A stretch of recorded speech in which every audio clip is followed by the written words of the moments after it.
श्री सौन्दर्यलहरी प्रथमो भागः आनन्दलहरी श्रीविद्यारहस्यम् श्लोका 10 सुधाधारासारैः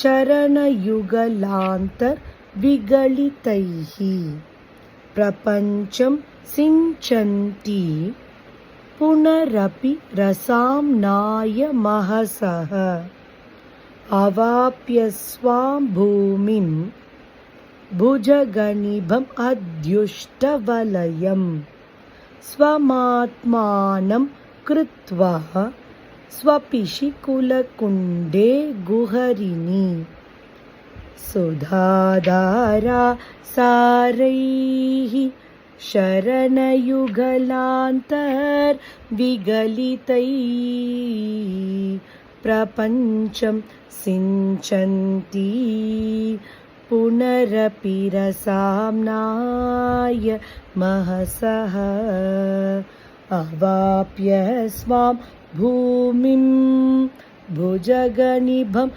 अद्युष्टवलयम्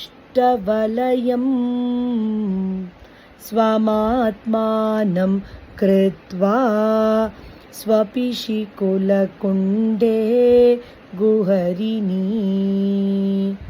ओम श्री मात्रे नमः। ओम श्री ललिताम्बिकायै नमः।